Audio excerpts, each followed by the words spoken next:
ਜਿਹੜੇ ਦੂਸਰੇ ਲੋਕ ਹੈ ਉਹ ਲੁਕ ਛਿਪ ਕੇ ਜਿਹੜੇ ਹੈ ਆਪਣੇ ਲੋਕਾਂ ਨੂੰ ਹਥਿਆਰਾਂ ਦੀ ਟ੍ਰੇਨਿੰਗ ਦੇ ਰਹੇ ਹੈ, ਸ਼ਸਤਰਾਂ ਦੀ ਟ੍ਰੇਨਿੰਗ ਦੇ ਰਹੇ ਹੈ। ਅਸੀਂ ਲੁਕ ਛਿਪ ਕੇ ਨਹੀਂ ਦੇਾਂਗੇ, ਅਸੀਂ ਸ਼ਰੇਆਮ ਦੇਾਂਗੇ, ਖੁੱਲ੍ਹੇਆਮ ਦੇਾਂਗੇ। ਉਹ ਸਿੱਖਾਂ ਨੂੰ ਸੁਰੱਖਿਆ ਦੀ ਲੋੜ ਨਹੀਂ ਹੈ, ਸ਼ੇਰਾਂ ਨੂੰ ਸੁਰੱਖਿਆ ਦੀ ਲੋੜ ਨਹੀਂ ਹੈ। ਹਾਂ, ਸ਼ੇਰਾਂ ਤੋਂ ਸੁਰੱਖਿਆ ਦੀ ਲੋੜ ਹੈ ਤੇ ਤੁਸੀਂ ਸ਼ੇਰਾਂ ਤੋਂ ਸੁਰੱਖਿਅਤ ਕਰਨ ਵਾਸਤੇ ਇਹ ਜਿਹੜੇ ਸੁਰੱਖਿਆ ਦਸਤੇ ਜਾਂ ਸੁਰੱਖਿਆ ਦੀਵਾਰਾਂ ਜਿਹੜੀਆਂ ਨੇ ਬਣਾਈਆਂ ਨੇ, ਇਹ ਸਾਨੂੰ ਦਿਸ ਰਹੀਆਂ ਨੇ। ਧੰਨ ਧੰਨ ਸਾਹਿਬ ਸ੍ਰੀ ਗੁਰੂ ਗ੍ਰੰਥ ਸਾਹਿਬ ਸੱਚੇ ਪਾਤਸ਼ਾਹ ਦੀ ਹਜ਼ੂਰੀ ਵਿੱਚ ਜੁੜ ਬੈਠੀ ਗੁਰੂ ਰੂਪ ਖਾਲਸਾ ਸਤ ਸੰਗਤ ਜੀ, ਸਭ ਤੋਂ ਪਹਿਲਾਂ ਫਤਿਹ ਪ੍ਰਵਾਨ ਕਰੋ। ਵਾਹਿਗੁਰੂ ਜੀ ਕਾ ਖਾਲਸਾ, ਵਾਹਿਗੁਰੂ ਜੀ ਕੀ ਫਤਿਹ। ਅੱਜ ਅਸੀਂ ਸਾਰੇ ਉਹਨਾਂ ਮਹਾਨ ਯੋਧਿਆਂ ਸੂਰਬੀਰਾਂ ਨੂੰ ਯਾਦ ਕਰਨ ਵਾਸਤੇ ਇਕੱਠੇ ਹੋਏ ਹਾਂ, ਜਿਨ੍ਹਾਂ ਨੇ ਜੂਨ 1984 ਦੇ ਵਿੱਚ ਭਾਰਤੀ ਫੌਜ ਦਾ ਡਟ ਕੇ ਮੁਕਾਬਲਾ ਕਰਦਿਆਂ ਸ਼ਹਾਦਤਾਂ ਦੇ ਜਾਮ ਪੀਤੇ। ਬਹੁਤ ਹੀ ਸੂਰਬੀਰ ਮਹਾਨ ਯੋਧੇ ਸੰਤ ਜਰਨੈਲ ਸਿੰਘ ਜੀ ਭਿੰਡਰਾਂਵਾਲੇ ਮਹਾਂਪੁਰਖ, ਅਮਰ ਸ਼ਹੀਦ ਭਾਈ ਸਾਹਿਬ ਭਾਈ ਅਮਰੀਕ ਸਿੰਘ ਜੀ, ਬਾਬਾ ਠਾਰਾ ਸਿੰਘ ਜੀ, ਔਰ ਬਹੁਤ ਹੀ ਸੂਝਵਾਨ ਨੀਤੀਵਾਨ ਜਰਨਲ ਭਾਈ ਸੁਬੇਗ ਸਿੰਘ ਜੀ।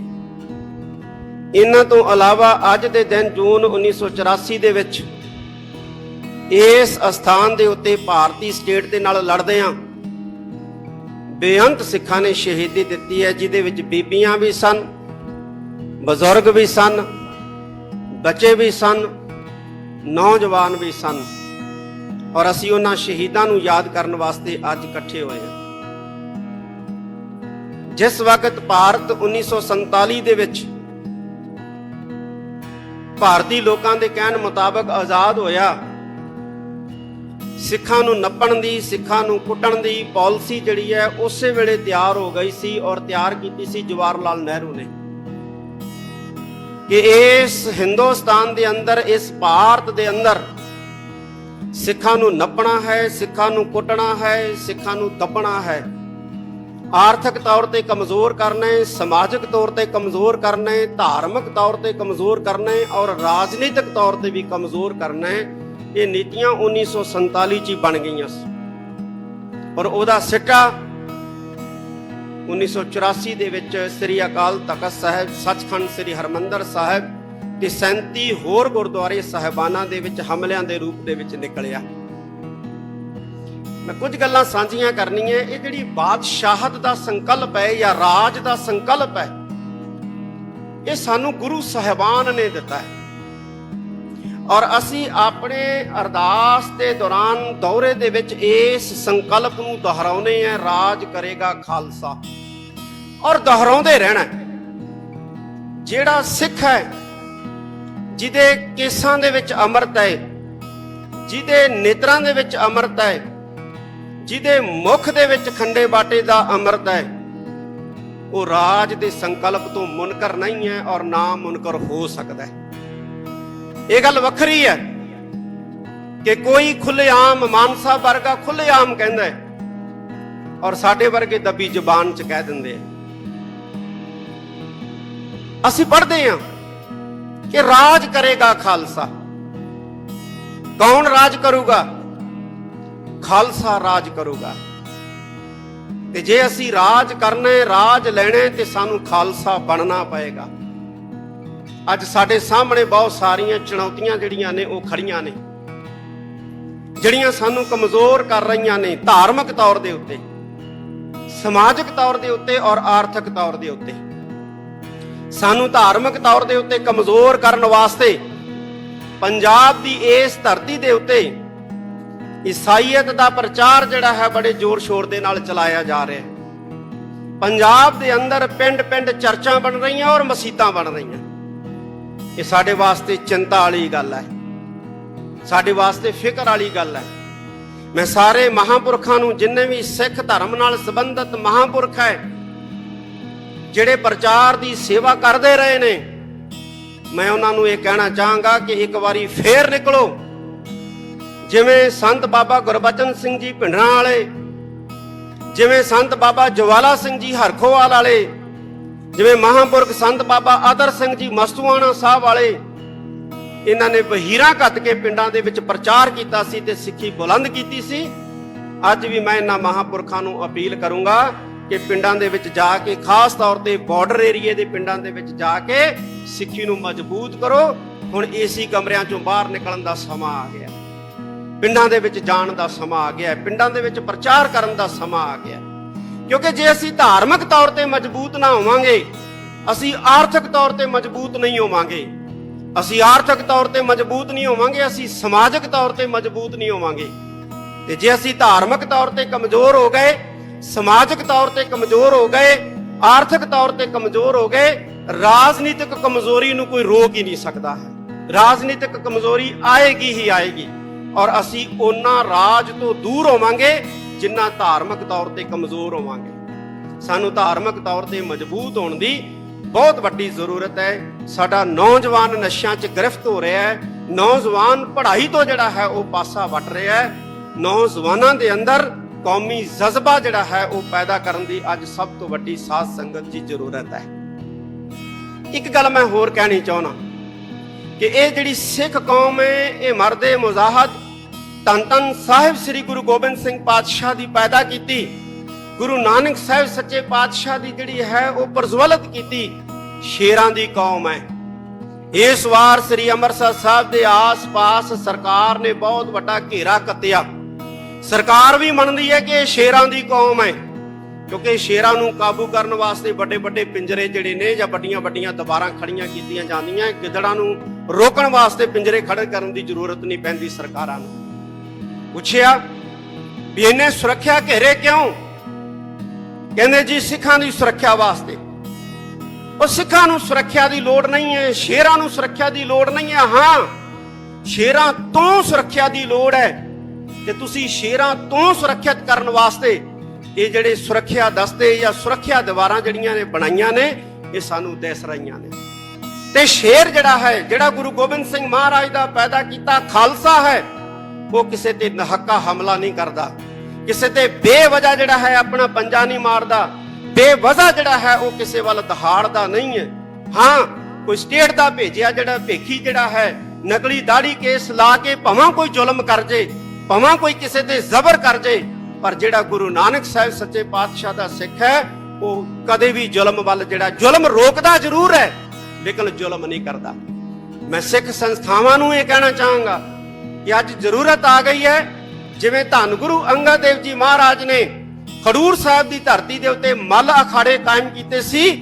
ਅੱਜ ਗੱਤਕਾ ਅਕੈਡਮੀਆਂ ਤੇ ਗੱਤਕੇ ਅਖਾੜੇ ਜਿਹੜੇ ਨੇ ਸਾਡੀਆਂ ਸੰਸਥਾਵਾਂ ਗੁਰਦੁਆਰਾ ਸਾਹਿਬਾਨ ਦੇ ਅੰਦਰ ਕਾਇਮ ਕਰਨ, ਔਰ ਮਾਡਰਨ ਜਿਹੜੇ ਨੇ ਸ਼ਸਤਰ ਅਭਿਆਸ ਦੇ ਕੇਂਦਰ ਜਿਹਨੂੰ ਸ਼ੂਟਿੰਗ ਰੇਂਜਾਂ ਕਹਿੰਦੇ ਨੇ, ਉਹ ਵੀ ਕਾਇਮ ਕੀਤੀਆਂ ਜਾਣ। ਕੋਈ ਹਰਜ ਨਹੀਂ ਹੈ ਸਾਧ ਸੰਗਤ ਜੀ।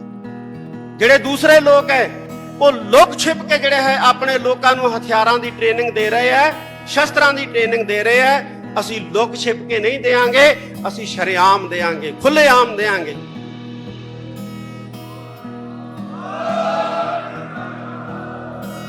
ਅੱਜ ਵਕਤ ਆ ਗਿਆ ਅਸੀਂ ਇਕੱਠੇ ਹੋਈਏ, ਅਸੀਂ ਆਪਣੇ ਨੌਜਵਾਨਾਂ ਨੂੰ ਨਸ਼ਿਆਂ ਤੋਂ ਬਚਾ ਕੇ ਸ਼ਸਤਰ ਅਭਿਆਸ ਵਾਲੇ ਪਾਸੇ ਲਾਈਏ, ਬਾਣੀ ਦੇ ਅਧਿਐਨ ਵਾਲੇ ਪਾਸੇ ਲਾਈਏ, ਔਰ ਵਿਦਿਆ ਦੇ ਲਈ ਉਹਨਾਂ ਨੂੰ ਇੰਨਾ ਪ੍ਰਵੀਨ ਕਰ ਦਈਏ ਕਿ ਸਾਡੇ ਸਿੱਖ ਨੌਜਵਾਨ ਜਿਹੜੇ ਮੁਲਕ ਦੇ ਵਿੱਚ ਵੀ ਜਾਣ, ਯਹੂਦੀਆਂ ਵਾਂਗੂ ਉਹਨਾਂ ਦੀ ਇਕਨੋਮੀ ਨੂੰ ਜਿਹੜਾ ਹੈ ਉਹ ਕਾਬੂ ਕਰ ਲੈਣ। ਜਦੋਂ ਸਾਡੇ ਨੌਜਵਾਨ ਇਸ ਕਾਬਲ ਬਣ ਗਏ ਕਿ ਦੁਨੀਆ ਦੇ ਮੁਲਕਾਂ ਦੇ ਵਿੱਚ ਜਾ ਕੇ ਉਹਨਾਂ ਦੀਆਂ ਇਕਨੋਮੀਆਂ ਦੱਬ ਲਈਆਂ, ਤੇ ਸਾਡਾ ਰਾਜ ਜਿਹੜਾ ਹੈ ਦੁਨੀਆ ਦੀ ਕੋਈ ਤਾਕਤ ਜਿਹੜੀ ਹੈ ਉਹ ਰੋਕ ਨਹੀਂ ਸਕੂਗੀ।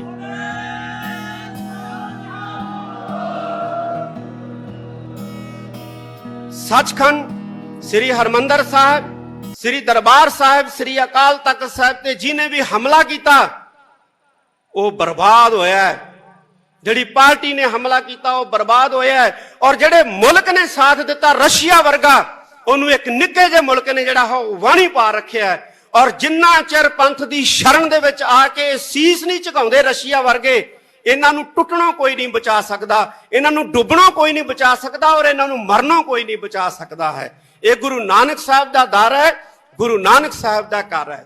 ਅੰਤ ਦੇ ਵਿੱਚ ਮੈਂ ਸਾਰੀਆਂ ਸਤਿਕਾਰਤ ਪੋਲੀਟੀਕਲ ਪਾਰਟੀਆਂ ਦੇ, ਖਾਸ ਤੌਰ ਤੇ ਸਿੱਖ ਪਾਰਟੀਆਂ ਦੇ ਆਗੂ ਬੈਠੇ ਨੇ, ਉਹਨਾਂ ਦਾ ਧੰਨਵਾਦ ਕਰਦਾ ਹਾਂ। ਆਪ ਸਾਰੀ ਸੰਗਤ ਦਾ ਧੰਨਵਾਦ, ਸਿੱਖ ਜਥੇਬੰਦੀਆਂ, ਸੰਪਰਦਾਵਾਂ ਦਾ, ਸੰਸਥਾਵਾਂ ਦਾ ਧੰਨਵਾਦ। ਅਸੀਂ ਇਕੱਠੇ ਹੋ ਕੇ ਚੱਲੀਏ, ਪੈਂਡਾ ਬੜਾ ਵਿਖੜਾ ਹੈ ਸਾਧ ਸੰਗਤ ਜੀ।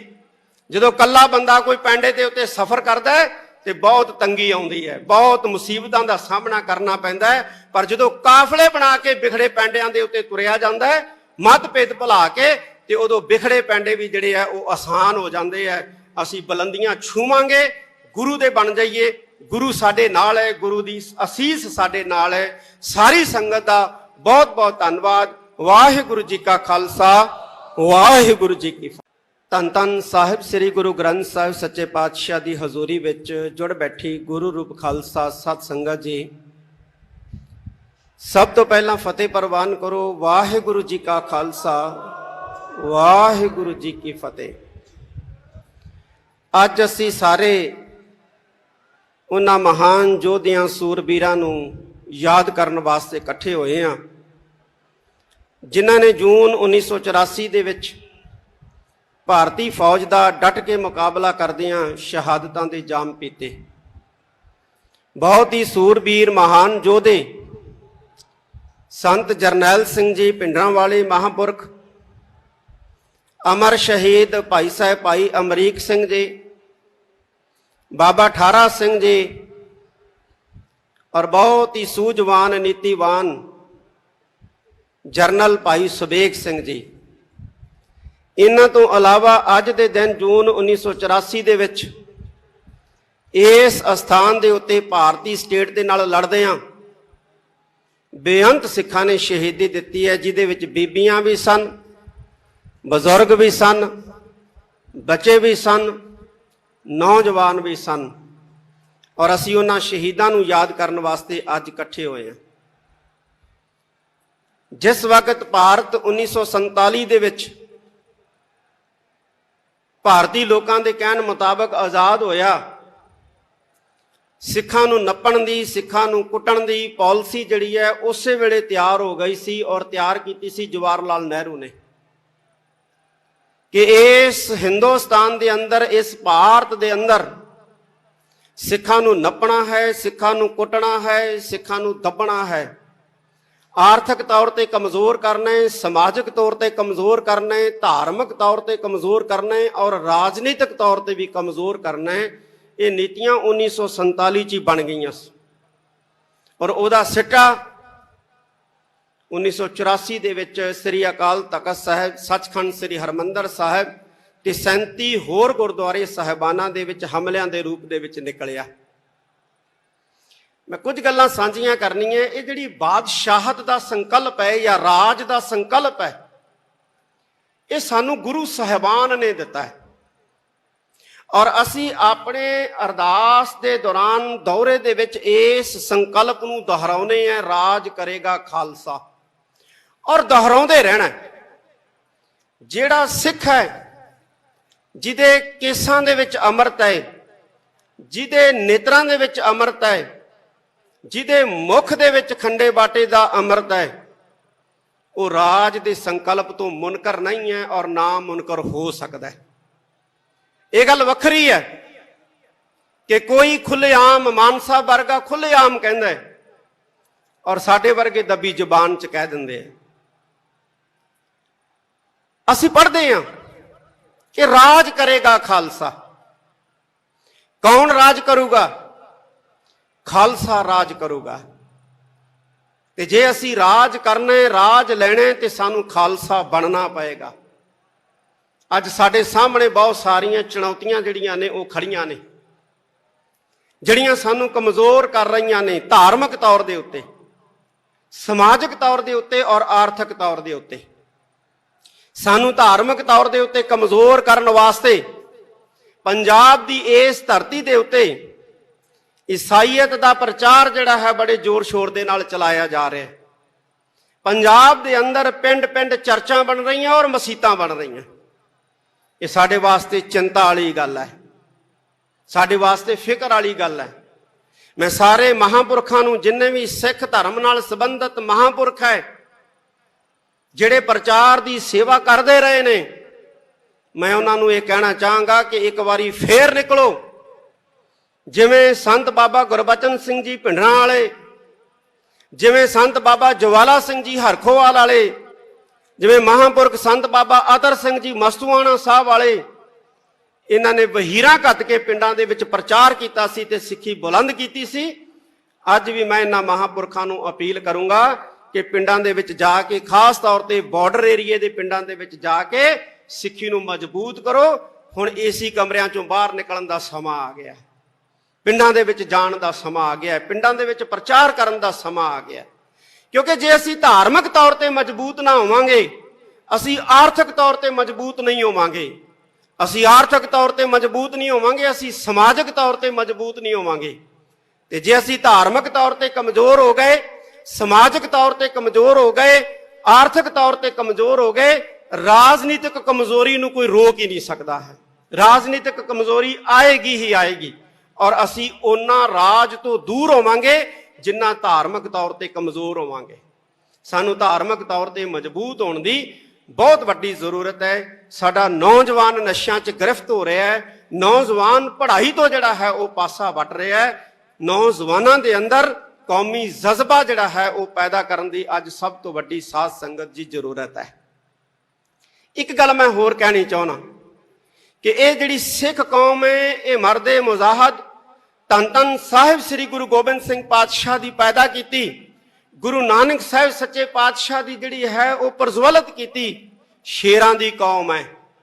ਇਸ ਵਾਰ ਸ੍ਰੀ ਅੰਮ੍ਰਿਤਸਰ ਸਾਹਿਬ ਦੇ ਆਸ-ਪਾਸ ਸਰਕਾਰ ਨੇ ਬਹੁਤ ਵੱਡਾ ਘੇਰਾ ਕੱਤਿਆ। ਸਰਕਾਰ ਵੀ ਮੰਨਦੀ ਹੈ ਕਿ ਇਹ ਸ਼ੇਰਾਂ ਦੀ ਕੌਮ ਹੈ, ਕਿਉਂਕਿ ਸ਼ੇਰਾਂ ਨੂੰ ਕਾਬੂ ਕਰਨ ਵਾਸਤੇ ਵੱਡੇ ਵੱਡੇ ਪਿੰਜਰੇ ਜਿਹੜੇ ਨੇ ਜਾਂ ਵੱਡੀਆਂ ਵੱਡੀਆਂ ਦੀਵਾਰਾਂ ਖੜੀਆਂ ਕੀਤੀਆਂ ਜਾਂਦੀਆਂ। ਗਿੱਦੜਾਂ ਨੂੰ ਰੋਕਣ ਵਾਸਤੇ ਪਿੰਜਰੇ ਖੜੇ ਕਰਨ ਦੀ ਜ਼ਰੂਰਤ ਨਹੀਂ ਪੈਂਦੀ। ਸਰਕਾਰਾਂ ਨੂੰ ਪੁੱਛਿਆ ਵੀ ਇੰਨੇ ਸੁਰੱਖਿਆ ਘੇਰੇ ਕਿਉਂ?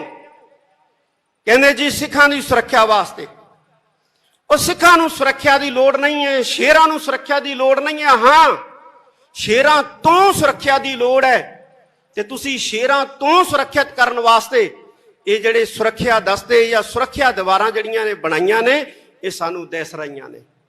ਤੇ ਸ਼ੇਰ ਜਿਹੜਾ ਹੈ, ਜਿਹੜਾ ਗੁਰੂ ਗੋਬਿੰਦ ਸਿੰਘ ਮਹਾਰਾਜ ਦਾ ਪੈਦਾ ਕੀਤਾ ਖਾਲਸਾ ਹੈ, ਉਹ ਕਿਸੇ ਤੇ ਨਹੱਕਾ ਹਮਲਾ ਨਹੀਂ ਕਰਦਾ, ਕਿਸੇ ਤੇ ਬੇਵਜ੍ਹਾ ਜਿਹੜਾ ਹੈ ਆਪਣਾ ਪੰਜਾ ਨਹੀਂ ਮਾਰਦਾ, ਬੇਵਜ੍ਹਾ ਜਿਹੜਾ ਹੈ ਉਹ ਕਿਸੇ ਵੱਲ ਦਹਾੜਦਾ ਨਹੀਂ ਹੈ। ਹਾਂ, ਕੋਈ ਸਟੇਟ ਦਾ ਭੇਜਿਆ ਜਿਹੜਾ ਭੇਖੀ ਜਿਹੜਾ ਹੈ ਨਕਲੀ ਦਾੜੀ ਕੇਸ ਲਾ ਕੇ ਭਾਵੇਂ ਕੋਈ ਜ਼ੁਲਮ ਕਰ ਜੇ, ਭਾਵੇਂ ਕੋਈ ਕਿਸੇ ਤੇ ਜ਼ਬਰ ਕਰ ਜੇ, ਪਰ ਜਿਹੜਾ ਗੁਰੂ ਨਾਨਕ ਸਾਹਿਬ ਸੱਚੇ ਪਾਤਸ਼ਾਹ ਦਾ ਸਿੱਖ ਹੈ ਉਹ ਕਦੇ ਵੀ ਜ਼ੁਲਮ ਵੱਲ, ਜਿਹੜਾ ਜ਼ੁਲਮ ਰੋਕਦਾ ਜ਼ਰੂਰ ਹੈ ਲੇਕਿਨ ਜ਼ੁਲਮ ਨਹੀਂ ਕਰਦਾ। ਮੈਂ ਸਿੱਖ ਸੰਸਥਾਵਾਂ ਨੂੰ ਇਹ ਕਹਿਣਾ ਚਾਹਾਂਗਾ ਕਿ ਅੱਜ ਜ਼ਰੂਰਤ ਆ ਗਈ ਹੈ, ਜਿਵੇਂ ਧੰਨ ਗੁਰੂ ਅੰਗਦ ਦੇਵ ਜੀ ਮਹਾਰਾਜ ਨੇ ਖਡੂਰ ਸਾਹਿਬ ਦੀ ਧਰਤੀ ਦੇ ਉੱਤੇ ਮੱਲ ਅਖਾੜੇ ਕਾਇਮ ਕੀਤੇ ਸੀ, ਅੱਜ ਗੱਤਕਾ ਅਕੈਡਮੀਆਂ ਤੇ ਗੱਤਕੇ ਅਖਾੜੇ ਜਿਹੜੇ ਨੇ ਸਾਡੀਆਂ ਸੰਸਥਾਵਾਂ ਗੁਰਦੁਆਰਾ ਸਾਹਿਬਾਨ ਦੇ ਅੰਦਰ ਕਾਇਮ ਕਰਨ, ਔਰ ਮਾਡਰਨ ਜਿਹੜੇ ਨੇ ਸ਼ਸਤਰ ਅਭਿਆਸ ਦੇ ਕੇਂਦਰ ਜਿਹਨੂੰ ਸ਼ੂਟਿੰਗ ਰੇਂਜਾਂ ਕਹਿੰਦੇ ਨੇ, ਉਹ ਵੀ ਕਾਇਮ ਕੀਤੀਆਂ ਜਾਣ। ਕੋਈ ਹਰਜ ਨਹੀਂ ਹੈ ਸਾਧ ਸੰਗਤ ਜੀ। ਜਿਹੜੇ ਦੂਸਰੇ ਲੋਕ ਹੈ ਉਹ ਲੁਕ ਛਿਪ ਕੇ ਜਿਹੜੇ ਹੈ ਆਪਣੇ ਲੋਕਾਂ ਨੂੰ ਹਥਿਆਰਾਂ ਦੀ ਟ੍ਰੇਨਿੰਗ ਦੇ ਰਹੇ ਹੈ, ਸ਼ਸਤਰਾਂ ਦੀ ਟ੍ਰੇਨਿੰਗ ਦੇ ਰਹੇ ਹੈ। ਅਸੀਂ ਲੁਕ ਛਿਪ ਕੇ ਨਹੀਂ ਦੇਾਂਗੇ, ਅਸੀਂ ਸ਼ਰੇਆਮ ਦੇਾਂਗੇ, ਖੁੱਲ੍ਹੇਆਮ ਦੇਾਂਗੇ।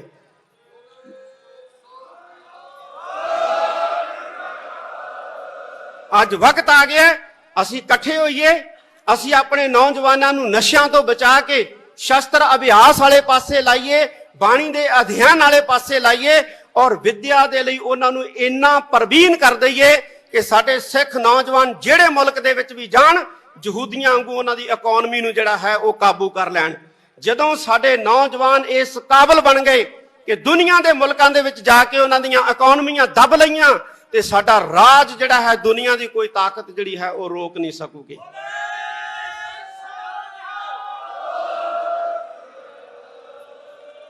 ਸੱਚਖੰਡ ਸ੍ਰੀ ਹਰਮੰਦਰ ਸਾਹਿਬ, ਸ੍ਰੀ ਦਰਬਾਰ ਸਾਹਿਬ, ਸ੍ਰੀ ਅਕਾਲ ਤਖਤ ਸਾਹਿਬ ਤੇ ਜਿਹਨੇ ਵੀ ਹਮਲਾ ਕੀਤਾ ਉਹ ਬਰਬਾਦ ਹੋਇਆ ਹੈ।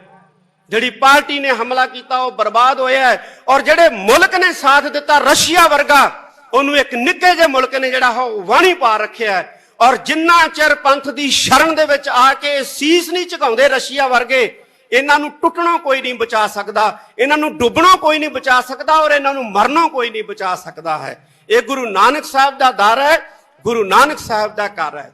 ਅੰਤ ਦੇ ਵਿੱਚ ਮੈਂ ਸਾਰੀਆਂ ਸਤਿਕਾਰਤ ਪੋਲੀਟੀਕਲ ਪਾਰਟੀਆਂ ਦੇ, ਖਾਸ ਤੌਰ ਤੇ ਸਿੱਖ ਪਾਰਟੀਆਂ ਦੇ ਆਗੂ ਬੈਠੇ ਨੇ, ਉਹਨਾਂ ਦਾ ਧੰਨਵਾਦ ਕਰਦਾ ਹਾਂ। ਆਪ ਸਾਰੀ ਸੰਗਤ ਦਾ ਧੰਨਵਾਦ, ਸਿੱਖ ਜਥੇਬੰਦੀਆਂ, ਸੰਪਰਦਾਵਾਂ ਦਾ, ਸੰਸਥਾਵਾਂ ਦਾ ਧੰਨਵਾਦ।